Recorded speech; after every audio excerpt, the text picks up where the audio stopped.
अखंड ज्योति जनवरी 2022। बिनु सत्संग विवेक न होई। निर्विकल्प समाधि की अवस्था को प्राप्त बाबा ब्रह्मदास आज महीनों बाद हिमालय की गोद में स्थित अपनी कुटिया से बाहर निकले थे। आज मकर संक्रांति थी। अस्तु वे भगवान श्री कृष्ण का विशेष पूजन वंदन कर प्रभु प्रेरणा से जनमानस को अपने भगवत ज्ञान का अमृत बांटने की शुभ भावना के साथ पैदल चले जा रहे थे। चलते चलते वे चंदनपुर गांव के समीप आ पहुंचे।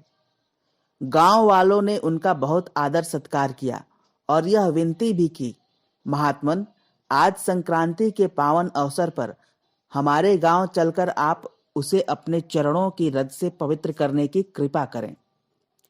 लोगों के अनुनय विनय पर बाबा उनके साथ चंदनपुर गांव चल दिए। गांव की गलियों से गुजरते हुए बाबा को देखकर गांव के लोग बड़े हर्षित और आनंदित हो रहे थे। मकर संक्रांति के पावन अवसर पर किसी संत के दर्शन पाकर गांववासी अपने भाग्य की सराहना कर रहे थे। बाबा गांव में बने देवस्थल के पास एक चबूतरे पर जाकर बैठ गए। गांव वालों ने बाबा की खूब आवाभगत की, उन्हें बैठने को आसन दिया, उन्हें मीठा जल व मिष्ठान भी दिए। वहां की खाली जमीन पर गांव के लोगों के बैठने की व्यवस्था की गई। देखते ही देखते वहां बाबा के दर्शन एवं सत्संग को हजारों लोग जमा हो गए। बाबा का सत्संग प्रारंभ हुआ। बाबा ने भगवान के विभिन्न अवतारों का वर्णन किया। अवतारों की मधुर लीलाओं का उन्होंने बड़ा ही अद्भुत वर्णन किया। तत्पश्चात वहां प्रश्नोत्तरी का कार्यक्रम प्रारंभ हुआ। हजारों की भीड़ में बैठे कुछ जिज्ञासु लोग बाबा के समक्ष अपनी जिज्ञासाएं रखते और बाबा उनकी जिज्ञासाओं का, प्रश्नों का शास्त्रीय समाधान देते जाते। इसी क्रम में एक जिज्ञासु ने पूछा, महात्मन, मनुष्य का जीवन क्षणभंगुर है, फिर मनुष्य की आत्मा अजर अमर कैसे है? महात्मा जी ने कहा, वत्स, मनुष्य का शरीर पंच तत्वों से मिलकर बना है। शरीर से प्राण निकल जाने पर इस शरीर की मृत्यु तो होती है, पर आत्मा की नहीं, क्योंकि आत्मा जीवन और मृत्यु से परे की चीज है। आत्मा भौतिक नहीं, अभौतिक है। आत्मा परमात्मा का अंश है।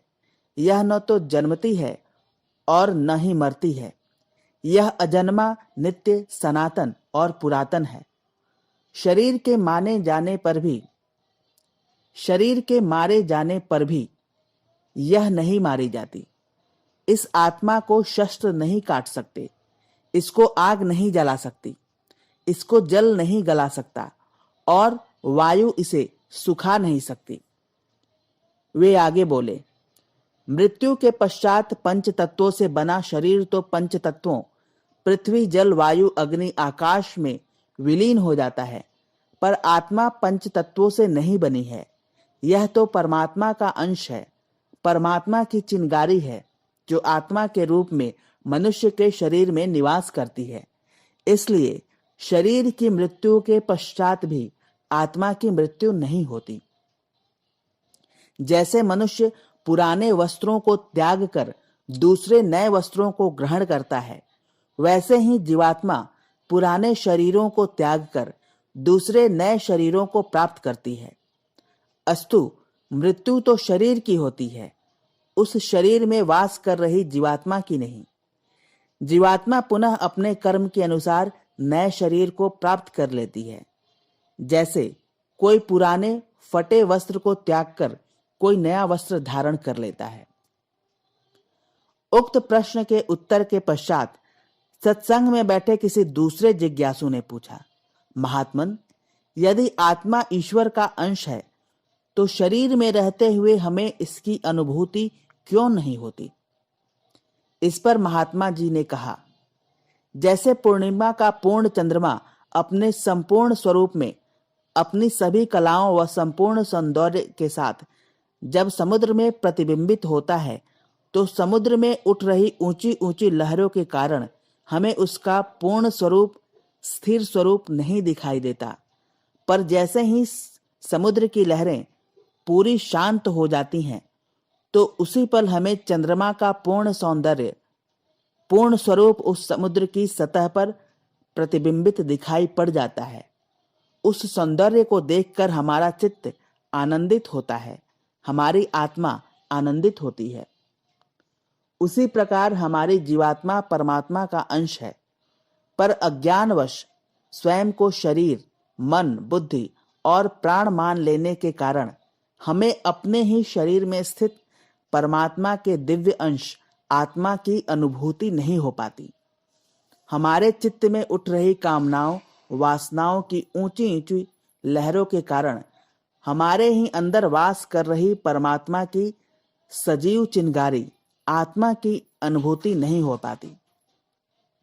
पर भगवत उपासना, ध्यान, जप, स्वाध्याय आदि के निरंतर अभ्यास से जब चित्त में उठ रही, मन में उठ रही संस्कारों, विकारों व वासनाओं की लहरें शांत हो जाती हैं, समाप्त हो जाती हैं और अंतःकरण पवित्र हो जाता है, तब हमें परमात्मा के दिव्य अंश आत्मा की अनुभूति पल पल होने लगती है। वे अपनी बात को और स्पष्ट करते हुए बोले, उस समय हमें अपने अंदर ही नहीं बल्कि सर्वत्र परमात्मा की व्यापकता की अनुभूति होने लगती है। तब हमारी जीवन दृष्टि, हमारा जीवन व्यवहार सब कुछ बदलने लगता है। हम में स्वाभाविक रूप से शुभ के प्रति, दिव्य के प्रति, सत्य के प्रति आकर्षण एवं अशुभ व बुरी चीजों, बुरे चिंतन के प्रति विकर्षण होने लगता है। हमारी मनोदशा सात्विक होने लगती है। वे बोले, तब हमारी दृष्टि सकारात्मक होने लगती है। हमारे अंदर करुणा, प्रेम, दया, क्षमा आदि दिव्य मानवीय गुण विकसित होने लगते हैं और हमारे हर कर्म दिव्य व शुभ होने लगते हैं। कर्म करते हुए भी स्वयं को करता नहीं बल्कि भगवान ही करता है, इसकी अनुभूति हम करने लगते हैं। फलस्वरूप हम कर्म करते हुए भी कर्म बंधन में नहीं बंधते और हर पल मुक्ति व मोक्ष की अवस्था में रहते हुए आनंदित रहने लगते हैं। इसके पश्चात एक अन्य जिज्ञासु ने प्रश्न किया, महात्मन, मैं भगवान को कहां और कैसे प्राप्त करूं? इस पर बाबा ने कहा, वत्स, भगवान सर्वव्यापी हैं, सर्वज्ञ हैं, सर्वशक्तिमान हैं। भगवान इस अखिल विश्व ब्रह्मांड के नायक हैं। वे ही जगन नियंता हैं। ऐसा कोई स्थान नहीं जहां प्रभु उपस्थित न हो। वे निराकार होकर भी साकार हैं। वे निर्गुण होकर भी सगुण हैं। वे अव्यक्त होकर भी व्यक्त हैं। सच्चा भगवत भक्त भगवान को अपने प्रेम से कहीं भी प्रकट कर सकता है। ध्रुव, प्रहलाद, आचार्य शंकर, राम कृष्ण परमहंस आदि अनेक भक्तों ने भगवान को अपने प्रेम से प्रकट किया है। भगवान हमारी पवित्र भावना को देखते हैं, हमारे सच्चे प्रेम को देखते हैं। उसे देखकर ही वे हमारे हृदय में, हमारी आत्मा में अपनी उपस्थिति का आभास कराते हैं। भगवान श्री कृष्ण गीता के 10वें अध्याय के 20वें श्लोक में स्वयं कहते हैं कि मैं सब भूतों के हृदय में स्थित आत्मा हूं तथा संपूर्ण भूतों का आदि, मध्य और अंत भी मैं ही हूं। वे बोले, हमें भगवान को अन्यत्र कहीं ढूंढने खोजने की आवश्यकता नहीं। वे तो हमारी आत्मा में विराज रहे हैं। वे सर्वव्यापी प्रभु घट घट में, सृष्टि के कणकर में विराज रहे हैं। उन्हें देखने के लिए दिव्य दृष्टि अर्थात पवित्र दृष्टि चाहिए। जो दृढ़ निश्चय वाले भक्तजन निरंतर प्रभु के नाम और गुणों का स्मरण, चिंतन, कीर्तन आदि करते हुए उनकी प्राप्ति के लिए सच्चे मन से प्रयास करते हैं, जो सदा प्रभु का ध्यान करते हुए उनकी उपासना करते हैं, उन्हें प्रभु की प्राप्ति अवश्य हो जाती है। गीता के 9वें अध्याय के 26वें श्लोक में भगवान स्वयं कहते हैं कि जो कोई भक्त मेरे लिए प्रेम से पत्र, पुष्प, फल, जल आदि अर्पण करता है, उस शुद्ध बुद्धि निष्काम प्रेमी भक्त का प्रेम पूर्वक अर्पण किया हुआ पत्र पुष्पादि मैं सगुण रूप से प्रकट होकर प्रीति सहित खाता हूं। वहीं भगवान गीता के 9वें अध्याय के 29-30वें श्लोक में कहते हैं कि मैं सब भूतों में संभाव से व्यापक हूँ, न मेरा कोई अप्रिय है न प्रिय है, परंतु जो भक्त मुझको प्रेम करते हैं, प्रेम से भजते हैं, वे मुझ में हैं और मैं भी उनमें प्रत्यक्ष रूप से प्रकट हूँ। यहाँ भगवान यह कहना चाहते हैं कि जैसे सूक्ष्म रूप से सब जगह व्यापक अग्नि साधनों द्वारा प्रकट करने से ही प्रत्यक्ष होती है, वैसे ही सब जगह उपस्थित परमात्मा भी भक्ति से, प्रेम से भजने वाले व्यक्ति के अंतःकरण में प्रत्यक्ष रूप से प्रकट होते हैं। इतना ही नहीं, भगवान यह स्पष्ट आश्वासन है, वचन है कि यदि कोई अतिशय दुराचारी भी अनन्य भाव से मेरा भक्त होकर मुझको भजता है तो वह साधु ही मानने योग्य है, क्योंकि वह यथार्थ निश्चय वाला है, अर्थात उसने भली भांति निश्चय कर लिया है कि परमेश्वर के भजन के समान अन्य कुछ भी नहीं है। ऐसा मानने वाला व्यक्ति शीघ्र ही धर्मात्मा हो जाता है और सदा रहने वाली परम शांति को प्राप्त करता है। इस प्रकार जिज्ञासुओं की जिज्ञासाओं का यथोचित समाधान करते हुए बाबा ब्रह्मदास जी ने सत्संग का समापन किया। सत्संग में ज्ञान के अमृत को पाकर सभी धन्य धन्य हो गए। सबको एक नई जीवन दृष्टि मिली। सबने महात्मा जी के द्वारा दिए गए उपदेशों को अपने जीवन में अपनाने और तदनुरूप जीवन जीने का संकल्प लिया।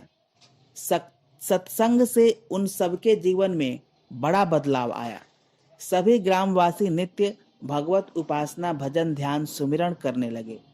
वे बुरे व अशुभ कर्मों से दूर रहने लगे व शुभ व पुण्य कर्म करते हुए आनंद पूर्वक जीवन व्यतीत करने लगे। मानसकार ने सत्संग की महिमा के बारे में ठीक ही कहा है। बिनु सत्संग विवेक न होई, राम कृपा बिन सुलभ न सोई। सत्संगत मुद मंगल मूला, सोई फल सिद्धि सब साधन फूला। अर्थात सत्संग के बिना विवेक नहीं होता और श्री राम जी की कृपा के बिना सत्संग सहज में मिलता नहीं। सत्संगति आनंद और कल्याण की जड़ है। सत्संग की सिद्धि प्राप्ति ही फल है और सब साधन तो फूल हैं। इस तरह सत्संग के लाभ को प्राप्त करके समस्त ग्रामवासी आदर्श पथ पर अग्रसर हो चले।